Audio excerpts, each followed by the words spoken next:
નમસ્કાર મિત્રો, ફરીથી સ્વાગત છે તમારું અમારી યુટ્યુબ ચેનલ ગુજરાતી વોઇસમાં। મિત્રો, મારું નામ સુનિલ છે અને મારી ઉંમર 25 વર્ષની છે અને હું ગુજરાતના એક નાના ગામડામાં રહું છું। હું એક ખાનગી કંપનીમાં કામ કરું છું। મારો પરિવાર એક મધ્યમ વર્ગનો સુખી અને ખુશહાલ પરિવાર હતો। મારા ઘરમાં મારા પિતાજી જેઓ હવે નિવૃત્ત થઈ ગયા છે, મારી માતા, મારા મોટા ભાઈ સંજય અને મારી ભાભી શિલ્પા, અમે બધા સાથે રહેતા હતા। અમારું ઘર ખુશીઓથી ભરેલું હતું। સંજયભાઈ મારાથી 4 વર્ષ મોટા હતા અને તેઓ માત્ર મારા ભાઈ જ નહીં પણ મારા સૌથી સારા મિત્ર પણ હતા। તેમના લગ્ન શિલ્પા ભાભી સાથે થયા હતા। શિલ્પા ભાભી દેખાવમાં ખૂબ જ સુંદર હતા। ગોરો રંગ, મોટી મોટી આંખો અને ચહેરા પર હંમેશા રહેતી એક સુંદર સ્મિત। જ્યારે તેઓ અમારા ઘરમાં પરણીને આવ્યા ત્યારે જાણે ઘરમાં લક્ષ્મીનો વાસ થઈ ગયો હતો। તેઓ ઘરના દરેક કામમાં નિપુણ હતા અને તેમને ખૂબ જ જલ્દી મમ્મી પપ્પા અને મારું દિલ જીતી લીધું હતું। હું તેમને ભાભી ઓછા અને પોતાની મિત્ર વધુ માનતો હતો।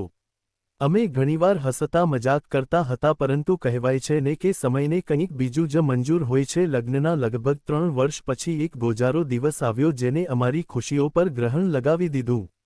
સંજયભાઈ ઓફિસના કામથી બીજા શહેરમાં જઈ રહ્યા હતા ત્યારે તેમની કારનો એક બસ સાથે ભયંકર અકસ્માત થયો। ડોક્ટરે ખૂબ પ્રયત્ન કર્યા પણ અમે તેમને બચાવી શક્યા નહીં। ભાઈના મૃત્યુએ અમારા ઘરને તોડી નાખ્યું। મમ્મી પપ્પા તો જાણે પથ્થરના થઈ ગયા હતા, પણ સૌથી ખરાબ હાલત શિલ્પા ભાભીની હતી। જે ઉંમરે છોકરીઓના સપના સજે છે તે ઉંમરે તેમની માંગનું સિંદૂર ઘૂસાઈ ગયું હતું। જે શિલ્પા ભાભી આખા ઘરને પોતાની ચહલપહલથી માથે લઈ લેતા હતા તે હવે એકદમ શાંત થઈ ગયા હતા।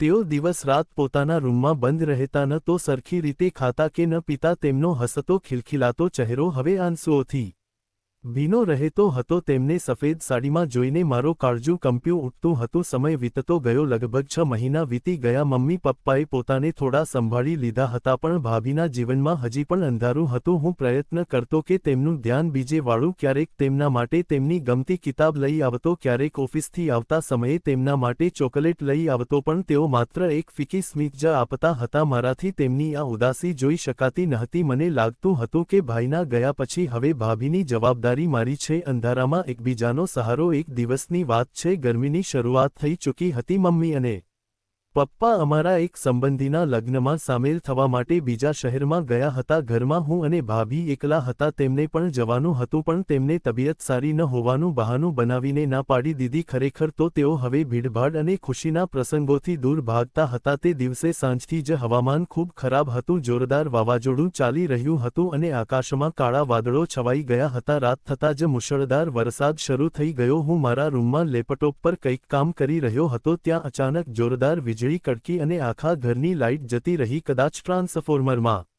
કંઈક ખરાબી આવી ગઈ હતી, કારણ કે ઇન્વર્ટર પણ કામ કરી રહ્યું નહોતું। આખા ઘરમાં ઘોર અંધકારું હતું। મને ખબર હતી કે ભાભીને અંધારાથી અને વીજળીના કડાકાથી ખૂબ ડર લાગે છે। સંજયભાઈ હંમેશા કહેતા કે વરસાદની રાતે ભાભી ડરના માર્યા તેમને વળગી પડતા હતા। મને ચિંતા થઈ એટલે મેં મોબાઈલની ટોર્ચ ચાલુ કરી અને ભાભીના રૂમ તરફ આગળ વધ્યો। ભાભી, તમે ઠીક છો? મેં તેમના દરવાજા પર ટકોરા મારીને પૂછ્યું। અંદરથી કોઈ અવાજ ના આવ્યો, માત્ર સિસકારાનો અવાજ આવી રહ્યો હતો। મારું દિલ ગભરાઈ ગયું। મેં દરવાજાને ધક્કો માર્યો તો જોયું કે તે ખુલ્લો હતો। ટોર્ચની રોશનીમાં મેં જોયું કે તેઓ પોતાના પલંગના ખૂણામાં લપાઈને બેઠા હતા અને ઘૂંટમાં માથું રાખીને રડી રહ્યા હતા। બારી ખુલ્લી રહી ગઈ હતી, જેનાથી વરસાદના છાંટા અંદર આવી રહ્યા હતા અને તેઓ પૂરા ભીંજાઈ ચૂક્યા હતા।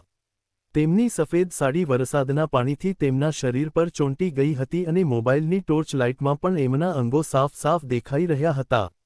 હું તરત જ તેમની પાસે ગયો અને બારી બંધ કરી પછી તેમની પાસે જઈને કહ્યું, ભાભી, તમે રેડી કેમ રહ્યા છો? અને બારી ખુલ્લી હતી, તમે પૂરા ભીંજાઈ ગયા છો, બીમાર પડી જશો। તેમને માથું ઊંચું કર્યું। ટોર્ચની ધીમી રોશનીમાં તેમનો ભીંજાયેલો ચહેરો કોઈ અપ્સરાથી ઓછો ન હતો લાગતો। તેમની આંખોમાં ડર અને વિરહનો એવો દર્દ હતો જેણે મને હચમચાવી દીધો। તેઓ ધ્રુજી રહ્યા હતા। મેં તરત જ પાસે પડેલી ચાદર ઉઠાવી અને તેમને ઓઢાડવા લાગ્યો। જેમ મેં તેમના ખભા પર ચાદર નાખી, અચાનક વીજળી જોડતી કડકી તેવું ડરથી ચેસ પાડી ઉઠ્યા અને અજાણતામાં તેમને મને કશીને પકડી લીધો। મને બહુ ડર લાગે છે સુનિલ, મને એકલી ન જોડશો? તેઓ રડતા રડતા બોલ્યા। તે પળે અમે બંને એકબીજાની ખૂબ નજીક હતા। તેમના ભીંજાયેલા શરીરની ઠંડક અને તેમના શ્વાસની ગરમી હું અનુભવી શકતો હતો। ભાઈના ગયા પછી પહેલીવાર તેમને કોઈ સહારાની જરૂર હતી અને તે સહારો હું હતો. મેં તેમને દિલાસો આપતા તેમના માથા પર હાથ ફેરવ્યો અને કહ્યું, હું અહીં જ છું ભાભી, ક્યાં નથી જઈ રહ્યો. તમે ડરશો નહીં. થોડીવાર સુધી અમે એ જ રીતે રહ્યા. તેમનો ડર ધીમે ધીમે ઓછો થયો પણ તેમને મને છોડ્યો નહીં. તેઓ મારી છાતી પર માથું રાખીને રડવા લાગ્યા. તેઓ પોતાના બધા દુઃખ, પોતાનું એકલવાણું આંસુઓ દ્વારા બહાર કાઢી રહ્યા હતા. હું ચૂપચાપ બેસી રહ્યો, તેમને રડવા દીધો પણ ધીમે ધીમે માહોલ બદલાવા લાગ્યો. ભાભીએ જ્યારે માથું ઊંચું કરીને મારી તરફ જોયું તો તેમની આંખોમાં માત્ર ડર ન હતો પણ એક અજીબ ખેંચાણ પણ હતું. એક સ્ત્રી જે આટલા મહિનાથી તડપી રહી હતી, જેને પ્રેમ મને સ્પર્શની જરૂર હતી. અમારી બંનેની નજરો મળી અંધારાના રૂમમાં. વરસાદના અવાજની વચ્ચે અમારા શ્વાસોશ્વાસ તેજ થવા લાગ્યા. મને મારી મર્યાદાઓનો અહેસાસ હતો. હું પાછળ હટવાનો જ હતો ત્યારે ભાભીએ મારો હાથ પકડી લીધો. તેમની અવાજમાં એક નશો હતો. શું સુનિલ, તમે પણ મને છોડીને જતા રહેશો? મેં કીધું, ના ભાભી, ક્યારેય નહીં. હું ભાવુક થઈને કહ્યું. ત્યારે તેમને કંઈક એવું કર્યું જેની મેં કલ્પના પણ નહોતી કરી. તેમને મારા હાથને પોતાના ગાલ પર લગાવ્યું અને બોલ્યા, આજ રાતને જશો? મને તમારી જરૂર છે. હું હવે આ એકલવાણુંપણું સહન નહીં કરી શકું. તેમના સ્પર્શે મારા અંદર સૂતેલા પુરુષને જગાડી દીધું. તે મારી ભાભી હતી પણ તે પડે તે માત્ર એક એકલી અને સુંદર સ્ત્રી હતી જે મારાથી પ્રેમની ભીખ માંગી રહી હતી. મારા સંયમનો બંધ તૂટી ગયો. મેં તેમના આંસુ લૂછ્યા અને તેમને મારી બાહોમાં ભરી લીધા અને ઘણીવાર તેને આપતો રહ્યો. ત્યાર પછી મેં મારા હાથે ભાભીના ઉતારી દીધા અને પૂર્ણ પ્રેમમાં તરબોળ કરી દીધા. તે રાત વરસાદ અને તોફાનની વચ્ચે અમે સંબંધોની બધી મર્યાદાઓ ઓળંગી દીધી. તે રાત અમારી વચ્ચે જે થયું તે માત્ર શારીરિક જરૂરિયાત ન હતી પણ બે તૂટેલા દિલનું મિલન હતું અને તેમાંથી એક નવા સંબંધની શરૂઆત થઈ છે. બીજા દિવસે સવારે જ્યારે મારી આંખ ખુલી ત્યારે સૂરજ નીકળી ગયો હતો. ભાભી મારી બાજુમાં સૂતા હતા. તેમના ચહેરા પર મહિનાઓ પછી તે શાંતિ દેખાઈ રહી હતી. મને એક પણ માટે દોષની લાગણી, ગિલ્ટ થઈ કે મેં મારા ભાઈની જગ્યા લઈ લીધી. પણ પછી જ્યારે મેં ભાભીને જોયા ત્યારે લાગ્યું કે મેં કંઈ ખોટું નથી કર્યું. મેં તેમને તે ખુશી આપી છે જેના તેઓ હકદાર હતા. હું ચૂપચાપ ઉઠીને મારા રૂમમાં આવી ગયો. થોડીવાર પછી જ્યારે હું નાસ્તાના ટેબલ પર પહોંચ્યો તો ભાભી ત્યાં પહેલાથી હતા. તેઓ ચા બનાવી રહ્યા હતા. મને જોઈને તેઓ શરમાઈ ગયા અને તેમણે પોતાની નજર ઝુકાવી લીધી પણ તેમના ચહેરા પર એક નવી ચમક હતી. તેમને મને ચા આપી તો તેમની આંગળીઓ મારી આંગળીઓ સાથે ટકરાઈ અને અમારા બંનેના શરીરમાં જણજણાટી દોડી ગઈ. નાસ્તો કરી લો, ઓફિસ માટે મોડું થઈ રહ્યું હશે. તેમને ખૂબ પ્રેમથી કહ્યું. તે જૂના શિલ્પા ભાભી પાછા આવી ગયા હતા. મમ્મી પપ્પાના પાછા ફરવા સુધી અમારી વચ્ચે આ સિલસિલો દરરોજ ચાલતો રહ્યો. છેલ્લા કેટલાક મહિનાઓની ભાભીની જે ભૂખ હતી તે મેં પૂરી કરી દીધી હતી. હવે ભાભી આખો દિવસ ખુશ રહેતા. ઘરમાં ફરીથી તેમનું હાસ્ય ગુંજ જવા લાગ્યું હતું. મમ્મી પપ્પા આ બદલાવ જોઈને ખૂબ ખુશ હતા. તેમને લાગ્યું કે કદાચ સમયની સાથે ભાભીનું દુઃખ ઓછું થઈ ગયું છે પણ તેઓ નહોતા જાણતા કે આ ખુશીનું કારણ હું હતો. અમે બંને હવે છુપાઈને મળવા લાગ્યા હતા. ક્યારેક રાતે જ્યારે બધા સૂઈ જાય તો હું છાના પગે તેમના રૂમમાં જતો રહેતો. ક્યારેક જ્યારે ઘરમાં કોઈ ના હોય તો અમે સાથે સમય વિતાવતા. અમારા વચ્ચેનો સંબંધ વધુ ગહેરો થતો જતો હતો. ભાભી હવે મને માત્ર દેવર નહીં પણ પોતાનો સાથી માનવા લાગ્યા હતા. તેઓ ઘણીવાર મને કહેતા, સુનિલ, જો તમે ના હોત તો કદાચ હું મરી ગઈ હોત. તમે મને નવું જીવન આપ્યું છે. હું તેમને ખૂબ જ પ્રેમ કરવા લાગ્યો હતો. હવે મને ચિંતા થવા લાગી કે આ સંબંધ ક્યાં સુધી આમ જ ચાલશે. સમાજની નજરમાં આ ખોટું હતું પણ અમારા માટે જીવવાનું કારણ બની ગયું હતું. પણ લગભગ 4 મહિના પછી ઘરમાં મારા લગ્નની વાતો શરૂ થઈ ગઈ. એક દિવસ સાંજે પપ્પાએ મને બોલાવ્યો અને એક ફોટો બતાવ્યો. સુનિલા, છોકરી જોઈ મારી પાસે છે. અમને લાગે છે કે હવે તારે લગ્ન કરી લેવા જોઈએ. ઘરમાં એક વધુ સભ્ય આવશે તો શિલ્પાનું પણ મન લાગેલું રહેશે. પપ્પાએ કહ્યું. આ સાંભળીને મારા પગ નીચેથી જમીન સરકી ગઈ. મેં ભાભીની તરફ જોયું જે કિચનના દરવાજા પર ઊભા રહીને બધું સાંભળી રહ્યા હતા. તેમનો ચહેરો પીળો પડી ગયો હતો. તેમની આંખોમાં ફરીથી એ જ જૂનો ડર પાછો ફર્યો હતો, એકલા થવાનો ડર. મેં પપ્પાને કહ્યું, પપ્પા, હજી હું લગ્ન માટે તૈયાર નથી. મારે કરિયર પર ફોકસ કરવું છે અને ત્યાંથી ઉઠીને જતો રહ્યો. રાતે ભાભી મારા રૂમમાં આવ્યા. તેઓ ખૂબ ગભરાયેલા હતા. સુનિલ, તમે લગ્ન કરી લો. તેમને રડતા રડતા કહ્યું. હું નથી ઈચ્છતી કે મારા લીધે તમારું જીવન ખરાબ થાય. હું તો એક વિધવા છું. મારું કોઈ ભવિષ્ય નથી. પણ તમે તમારી જિંદગી કેમ બરબાદ કરી રહ્યા છો? મેં તેમને પતિને મારી છાતીએ લગાવી દીધા નહીં. શિલ્પા, મેં પહેલીવાર તેમને નામથી બોલાવ્યા. મારું ભવિષ્ય તમારી સાથે છે. હું કોઈ બીજા વિશે વિચારી પણ શકતો નથી. જે સંબંધ આપણે બનાવ્યો છે તે માત્ર ભૂખ મટાડવા માટે ના. તો હું તમને પ્રેમ કરું છું અને હું તમને મારી પત્ની બનાવવા ઈચ્છું છું. આ સાંભળીને તેઓ આશ્ચર્યચકિત થઈ ગયા. આ અસંભવ છે સુનિલ. સમાજ શું કહેશે? મમ્મી પપ્પા શું વિચારશે? તેઓ ક્યારેય નહીં માને. હું બધું સંભાળી લઈશ નહીં, તેમને વચન આપ્યું. પણ રસ્તો આટલો સરળ ન હતો. મારા લગ્નનું દબાણ વધતું જતું હતું. મમ્મી દરરોજ નવી છોકરીઓના ફોટા લઈ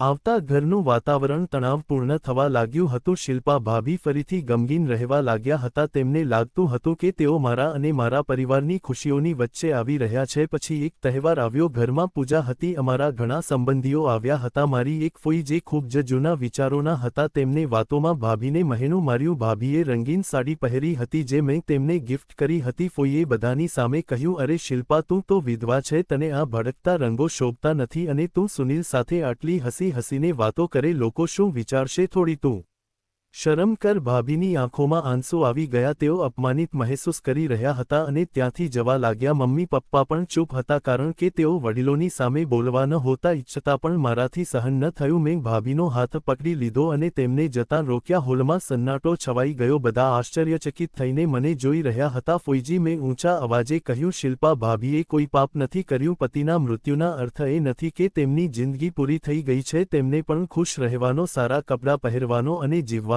પૂરો હક છે. તું મોટો આયો વકાલત કરવાવાળો. કોઈ ચીસો પાડતા બોલ્યા. શિલ્પાનો હાથ છોડા. શું બેશર્મી છે? આ બેશર્મી નથી ફોઈજી, આ મારો પ્રેમ છે. હું શિલ્પાને પ્રેમ કરું છું અને હું તેમને મારી પત્ની બનાવવા ઈચ્છું છું. મારા મોઢેથી આ વાત નીકળતા જે જાણે બોમ્બ ફૂટી ગયો. મમ્મી પપ્પાના હોશ ઉડી ગયા. સુનિલા, શું કહી રહ્યો છે તું? પપ્પા ગુસ્સામાં ચેસો પાડવા લાગ્યા. હું સાચું કહી રહ્યો છું પપ્પા. ભાઈના ગયા પછી અમે બધા તૂટી ગયા હતા. સૌથી વધુ શિલ્પા તૂટી હતી. મેં તમને સહારો આપ્યો અને સહારાએ અમને એકબીજાની નજીક લાવી દીધા. જો હું કોઈ બીજી છોકરી સાથે લગ્ન કરી પણ લઉં તો શું હું તેને ખુશ રાખી શકીશ જ્યારે મારા દિલમાં કોઈ બીજું છે? અને શિલ્પાનું શું થશે? શું આખી જિંદગી આ રીતે ગોટાઈને મેળા સાંભળીને જીવશે? શું ભાઈ આવું ઈચ્છતા હતા? શિલ્પા પણ મારી પાસે ગોટીને બેસી ગઈ અને રડતા રડતા મમ્મી પપ્પાના પગપતી લીધા. મને માફ કરી દો પપ્પાજી, પણ સુનિલ વિના હું જીવી નહીં શકું. મમ્મીની આંખોમાં આંસુ આવી ગયા. તેમને પપ્પા તરફ જોયું. પપ્પા ગુસ્સામાં હતા પણ તેઓ પણ સમજદાર હતા. તેમને જોયું કે કેવી રીતે સમાજની પરવાહ કર્યા વગર મેં શિલ્પાનો હાથ થામ્યો હતો. તેમણે વિચાર્યું કે શિલ્પાને ઘરથી વિદાય કરીને કે તેને જીવનભર વિધવા રાખીને તડપાડવા કરતાં સારું છે કે તેને આજે ઘરની વહુ બનાવીને ફરીથી વસાવી દેવામાં આવે. થોડીવારની ખામોશી પછી પપ્પાએ ફૂઈ તરફ જોયું અને કહ્યું, બેન, જમાનો બદલાઈ ગયો છે. મારા દીકરાની ખુશી અને મારી વહુની જિંદગીથી વધીને મારા માટે લોકો શું કહેશે તે મહત્વનું નથી રાખતું. મોટો તો જતો રહ્યો પણ હું મારી દીકરી જેવી વહુને જેવતે મારી નહીં શકું. પપ્પાએ અમને બંનેને ઊભા કર્યા અને ગળે લગાવી લીધા. મમ્મીએ પણ શિલ્પાને ગળે લગાવી અને કહ્યું, આજથી તું મારી વહુ નહીં, મારી દીકરી છે અને સુનિલ તારો પતિ. થોડા દિવસ પછી એક સાદા સમારોહમાં મંદિરમાં મેં શિલ્પાની માંગમાં સિંદૂર ભર્યું. તે લાલ જોડામાં ફરીથી દુલ્હન બની અને ખૂબસૂરત લાગી રહી હતી. તેમની આંખોમાં હવે આંસુ નહીં પણ ભવિષ્યના સુનેરી સપના હતા. આજે અમારા લગ્નને 3 વર્ષ થઈ ગયા છે. અમારો એક વહાલો દીકરો પણ છે જેનું નામ અમે વૈભવ રાખ્યું છે. શિલ્પા હવે દુનિયાની સૌથી ખુશાયેલ પત્ની છે.